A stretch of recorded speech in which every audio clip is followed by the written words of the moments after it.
नमस्कार दोस्तों, all exam guide गुरु के यूट्यूब चैनल पर मैं सुजीत पांडे आप सभी का स्वागत करता हूं। दोस्तों उम्मीद करता हूं आप लोग सभी अच्छे होंगे, अच्छे से तैयारी कर रहे होंगे। तो इसी तैयारी के उपलक्ष्य में आपको लेकर आ गए हैं 50 प्रश्न। ठीक है, जीके के 50 प्रश्न हैं एमसीक्यू के फॉर्मेट में। आपको टारगेट है केवल और केवल सिर्फ और सिर्फ 25 प्रश्न सही करके दिखाना है। चैनल पर नए हैं, रोज आपको ये टेस्ट चाहिए तो प्लीज चैनल को सब्सक्राइब कर लेना। करंट अफेयर, साइंस और जीके के टेस्ट मिलते हैं हमारे चैनल पर। स्टार्ट करते हैं वीडियो को।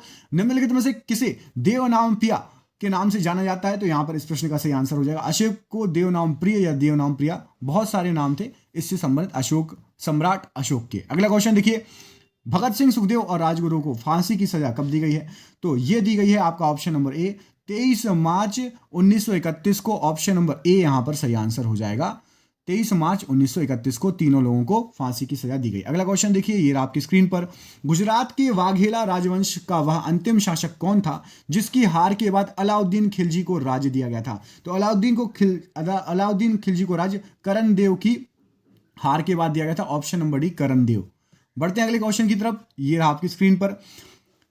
ज्योतिराव फुले द्वारा सत्य शोधक समाज की स्थापना किस वर्ष की गई? तो ज्योतिराव फुले द्वारा सत्य शोधक समाज की स्थापना जो की गई थी वो की गई थी 1873 ईस्वी में। Option number C 1873 right answer हो जाएगा। बढ़ते हैं अगले क्वेश्चन की तरफ। इसमें आपसे पूछा गया है, मुझे पड़ी लाठियां भारत के ब्रिटिश शासन के ताबूत पर आखिरी कील साबित होगी नामक उद्धरण निम्नलिखित में से किस स्वतंत्रता सेनानी से संबंधित है? तो ये संबंधित है, आप सभी को पता है, ऑप्शन नंबर सी लाला लाजपत राय जी से संबंधित है। ऑप्शन नंबर सी यहां पर इस प्रश्न के लिए राइट आंसर हो जाएगा। बढ़ते हैं क्वेश्चन नंबर 6 की तरफ। पिस्तौल और बम इनकलाब नहीं लाते बल्कि इनकलाब की तलवार विचारों की शान पर तेज होती है और यही चीज थी जिसे हम प्रकट करना चाहते थे। यह वाक्य निम्नलिखित स्वतंत्रता सेनानियों में से किसका है? तो ये जो वाक्य है वो है आपका भगत सिंह का। Option number B Bhagat Singh बिल्कुल राइट आंसर हो जाएगा। Option number C right answer है। बढ़ते हैं अगले क्वेश्चन की तरफ। ये रहा आपकी स्क्रीन पर। इसमें आपसे पूछा गया है, गुप्त काल के दौरान सोने के सिक्कों को निम्नलिखित में से किस नाम से पुकारा जाता था? तो गुप्त काल के जो सोने के सिक्के थे उनको कहा जाता था दीनारस। ऑप्शन नंबर बी दीनारस कहा जाता था। Option number B right answer हो जाएगा। एक सेकंड, हाँ ऑप्शन नंबर बी। अगला क्वेश्चन देखिए, ये आपकी स्क्रीन पर। इसमें पूछा गया है, वर्ष 1774 में प्रसिद्ध रोहिल्ला युद्ध में रोहिल्ला को अवध के किस नवाब ने हराया था? तो रोहिल्ला युद्ध में रोहिल्ला को अवध के नवाब ने हराया था जिनका नाम था सुजा उद्दौला। ऑप्शन नंबर बी सुजा उद्दौला ने हराया था। बढ़ते हैं क्वेश्चन नंबर अगले की तरफ। ये रहा आपकी स्क्रीन पर। इसमें पूछा गया है, हल्दी घाटी के युद्ध में निम्न किस सम्राट की सेना ने महाराणा प्रताप से युद्ध किया था? तो हल्दी घाटी के युद्ध में यहां पर सही आंसर हो जाएगा अकबर की सेना ने जो है महाराणा प्रताप से युद्ध किया था। ऑप्शन नंबर डी यहां पर राइट आंसर हो जाएगा। बढ़ते हैं अगले क्वेश्चन की तरफ। उसमें आपसे पूछा गया है क्वेश्चन नंबर 60, प्रतापगढ़ की लड़ाई में छत्रपति शिवाजी द्वारा निम्नलिखित में से कौन मारा गया था? तो छत्रपति शिवाजी के द्वारा ऑप्शन नंबर यहां पर सही आंसर हो जाएगा क्वेश्चन नंबर 60 का बी, मतलब अफजल खान को मार गिराया था। कहां की लड़ाई में? प्रतापगढ़ की लड़ाई में। बढ़ते हैं अगले क्वेश्चन की तरफ। इसमें आपसे पूछा गया है, भारत में चट्टानों को काटकर बनाई गई सबसे पुरानी बची हुई बारबर गुफाएं निम्नलिखित में से किस काल की हैं? तो जो बारबर गुफाएं हैं आपकी वो हैं आपकी ऑप्शन नंबर ए मौर्य काल की। ऑप्शन नंबर ए मौर्य काल सही आंसर हो जाएगा। बढ़ते हैं अगले क्वेश्चन की तरफ। इसमें आपसे पूछा गया, कलहड़ ने 12वीं शताब्दी में कश्मीर के राजा पर एक पुस्तक का लेखन किया था जिसका नाम क्या था? तो कलहड़ ने जो पुस्तक लिखी थी उसका नाम था ऑप्शन नंबर बी राज तरंगिनी। कश्मीर के राजाओं पर पुस्तक लिखी थी। बढ़ते हैं अगले क्वेश्चन की तरफ। इसमें आपसे पूछा गया है, जीत का सबसे ऊंचा और बड़ा प्रतीक बुलंद दरवाजा किस शासक ने बनवाया? तो बुलंद दरवाजा जो है वो अकबर के द्वारा बनवाया गया है। ऑप्शन नंबर सी अकबर यहां पर इस प्रश्न के लिए राइट आंसर हो जाएगा। क्वेश्चन नंबर 264, गुरु गोविंद सिंह सिखों के कौन से गुरु थे? तो गुरु गोविंद सिंह जी जो थे वो आपके ऑप्शन नंबर बी सही आंसर हो जाएगा। 10वें गुरु थे सिखों के। ऑप्शन नंबर यहां पर बी 10वें गुरु राइट आंसर हो जाएगा। बढ़ते हैं क्वेश्चन नंबर 265, पर्युषण डैश समुदाय के लिए एक महत्वपूर्ण पर्व है? तो पर्युषण जो है वो जैन समुदाय के लिए एक महत्वपूर्ण पर्व है। Option number B right answer है, जैन पर्व। अगला क्वेश्चन देखिए, 1857 की सिपाही विद्रोह उस समय हुआ था जब भारत का गवर्नर जनरल कौन था? तो 1857 का जो सिपाही विद्रोह हुआ था वो हुआ था लॉर्ड कैनिन के समय। Option number C lord Canning इस प्रश्न के लिए राइट आंसर हो जाएगा। याद रखिएगा, मोस्ट इंपॉर्टेंट क्वेश्चन है ये। अगला क्वेश्चन देखिए, ये रहा, मंदिर कर्नाटक में डैश मंदिर है ना, यहां पर डैश लगा हुआ है। डैश मंदिर कर्नाटक में हम्पी का वास्तुशिल्पीय असाधारण और दर्शनीय स्थल है। तो कर्नाटक में हम्पी का वास्तु शिल्पी असाधारण और दर्शनीय स्थल है, ऑप्शन नंबर ए। विट्ठल मंदिर, ऑप्शन नंबर ए विट्ठल मंदिर यहां पर सही आंसर हो जाएगा। बढ़ते हैं क्वेश्चन नंबर 268। सिख धर्म ग्रंथ के पहले आधिकारिक संकलन आदि ग्रंथ को 5वें सिख गुरु डैश ने संकलित किया था। तो कौन थे 5वें सिख गुरु जिसने जो है आदि ग्रंथ को संकलित किया था? यहां पर सही आंसर हो जाएगा आपका 268 का ऑप्शन नंबर सी। गुरु अर्जुन देव ने यह संकलित किया था, ऑप्शन नंबर सी यहां पर सही आंसर हो जाएगा। बढ़ते हैं अगले क्वेश्चन की तरफ। इसमें पूछा गया है गुरु गोविंद सिंह ने सिखों को हर समय 5 वस्तुओं को धारण करने की आज्ञा दी थी। कौन सी एक वस्तु इन 5 में से नहीं? बताइए। यहां पर जो ऑप्शन दिए गए उनमें से कौन सी एक वस्तु नहीं है? तो यहां पर सही आंसर हो जाएगा। देखिए, कंघा भी है, केश भी है, कड़ा भी है, कील नहीं है, ऑप्शन नंबर सी गलत है। ठीक है, कील नहीं है। अगला क्वेश्चन देखिए, ये रहा 270वां क्वेश्चन। जहांगीर मुगल संप्रदाय ने 1605 में भारत पर 1627 में अपनी मृत्यु तक शासन किया था। ठीक है, अब आपको यह बताना है 270वें का कि कौन से जो है मुगल सम्राट थे जहांगीर। तो जहांगीर जो थे वो आपके थे कौन से नंबर के? चौथे नंबर के सम्राट थे। यदि आपको मुगल सल्तनत का काल पता है तो कमेंट बॉक्स में मुगल सल्तनत का पूरा काल लिखिए। सबसे पहले राजा कौन था, उसके बाद कौन सा, उसके बाद कौन था, उसके बाद कौन था, लिखिए। चलिए, टॉप 5 मुगल साम्राज्य के जो शुरुआत के 5 राजा थे उनके नाम लिख दीजिए, सिर्फ 5 राजा। ठीक है, स्टार्ट कीजिए, देखते हैं किस किस को पता है। बढ़ते अगले क्वेश्चन की तरफ। अरविंदो घोष का जन्म कलकत्ता, जिसको अब कोलकाता बोला जाता है, में कब हुआ था? तो इनका जन्म हुआ था आपका ऑप्शन नंबर सी 15 अगस्त 1872 यहां पर राइट आंसर हो जाएगा। बढ़ते हैं क्वेश्चन नंबर अगले की तरफ 272। जलियांवाला बाग हत्याकांड जिसे अमृतसर नरसंहार के रूप में भी जाना जाता है, पंजाब के अमृतसर के जलियांवाला बाग में कब हुआ था ये?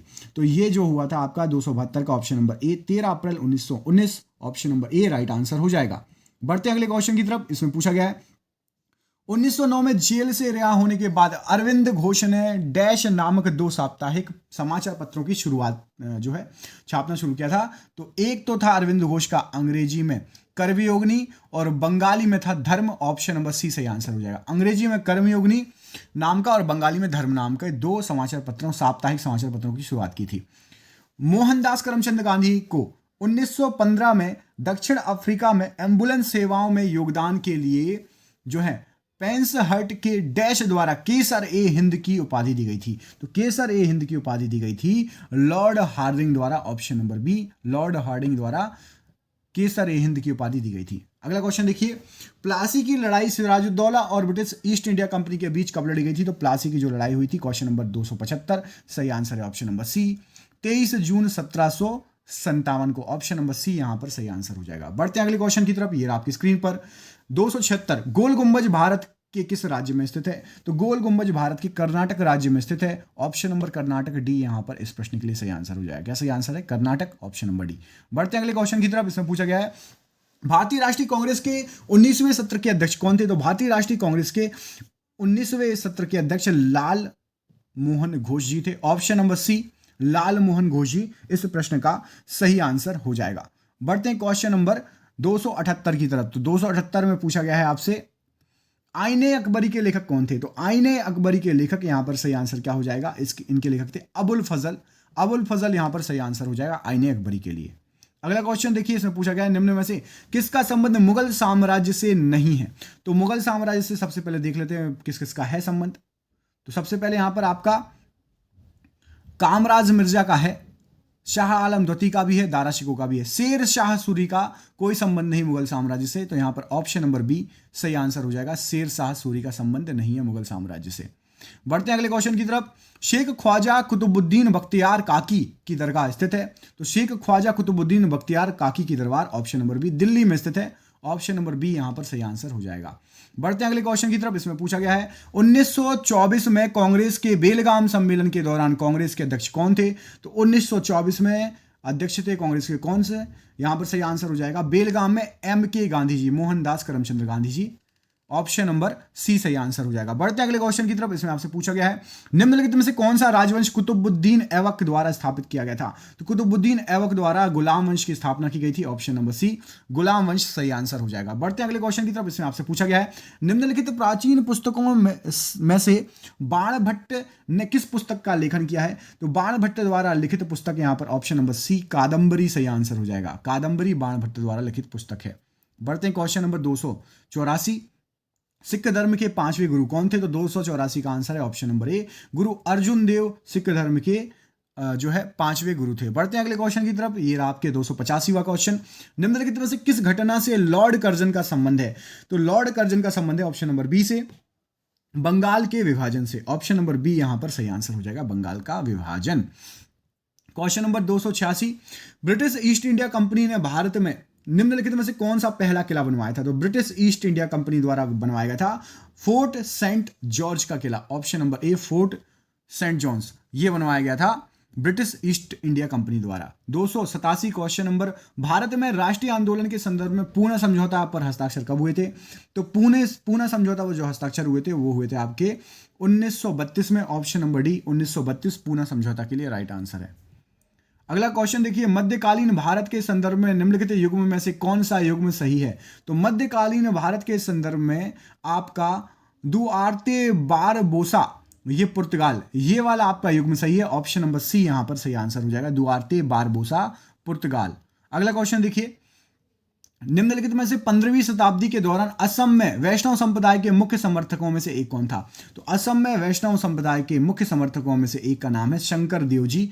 ऑप्शन नंबर बी ये 15वीं शताब्दी में बहुत फेमस थे, असम से वैष्णव संप्रदाय के जो है मुख्य समर्थक थे। क्वेश्चन नंबर 290 देखिए मुगल काल में संस्कृत से फारसी में अनुवादित महाभारत को किस नाम से जाना जाता है? तो संस्कृत से फारसी में अनुवादित महाभारत को कहा जाता है रज़्मनामा। ऑप्शन नंबर सी रज़्मनामा यहां सही आंसर हो जाएगा, रज़्मनामा। अगला क्वेश्चन देखिए 291। निम्नलिखित में से किसने चार मीनार बनवाई थी? जो चार मीनार बनवाने का श्रेय जाता है कुली कुतुब शाह को। ऑप्शन नंबर ए कुली कुतुब शाह ने चार मीनार का निर्माण कराया था। क्वेश्चन नंबर 292 इसमें पूछा गया पानीपत की तीसरी लड़ाई निम्नलिखित में से किसके बीच लड़ी गई? तो पानीपत की तीसरी लड़ाई लड़ी गई थी मराठा साम्राज्य और दुर्रानी साम्राज्य के बीच में। ऑप्शन नंबर ए मराठा साम्राज्य दुर्रानी साम्राज्य राइट आंसर हो जाएगा। बढ़ते अगले क्वेश्चन की तरफ। इसमें पूछा गया है किस अधिनियम को मॉन्टेग्यू चेम्सफोर्ड सुधार के नाम से भी जाना जाता है?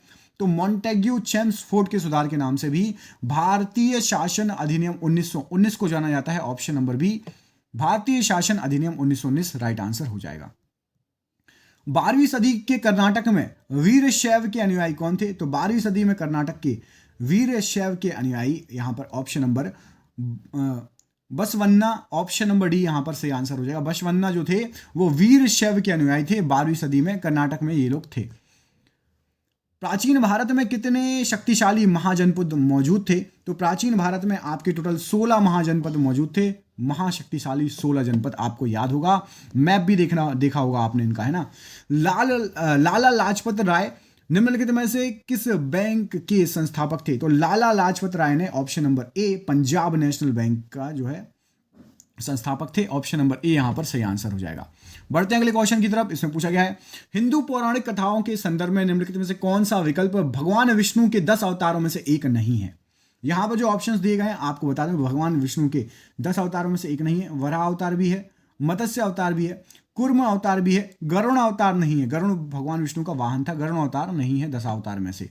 अगला क्वेश्चन देखिए 298। निम्नलिखित में से किसको वेदांत कहा जाता है? तो यहाँ पर जो ऑप्शंस दिए गए हैं उसमें से उपनिषद को वेदांत कहा जाता है। ऑप्शन नंबर ए उपनिषद को वेदांत कहा जाता है। क्वेश्चन नंबर 299 निम्नलिखित में से किसे लोकनायक के नाम से भी जाना जाता है? तो लोकनायक के नाम से प्रसिद्ध हैं Jaishankar Prasad ji. Option number D Jaishankar Prasad ji को लोकनायक के नाम से जाना जाता है। और ये रहा आज का आपका आखिरी क्वेश्चन। इसमें आपसे पूछा गया है मोहनजोदाड़ो की किस नदी के तट पर स्थित है? तो मोहनजोदाड़ो जो है आपका वो सिंधु नदी के तट पर स्थित है। सिंधु नदी के तट पर स्थित है मोहनजोदाड़ो। और ये रहा सरप्राइज क्वेश्चन। इसका आंसर कमेंट बॉक्स में कमेंट करके बताइए। राष्ट्रवादी कांग्रेस पार्टी का गठन किस वर्ष में किया गया था? बताइए राष्ट्रवादी कांग्रेस पार्टी का गठन किस वर्ष किया गया था? इस क्वेश्चन का आंसर दीजिए। चैनल पर नए हैं चैनल को सब्सक्राइब कर लेना। रोज आपको 50-50 के ऐसे सेट मिलेंगे, शानदार क्वेश्चन मिलेंगे, ये वादा है हमारा। तो प्लीज चैनल से जुड़ जाइए। मिलते हैं आपसे अगले वीडियो में, तब तक के लिए आप अपने ख्याल रखिए। आप सभी का बहुत बहुत धन्यवाद दोस्तों। आपका दिन शुभ हो। बहुत बहुत धन्यवाद।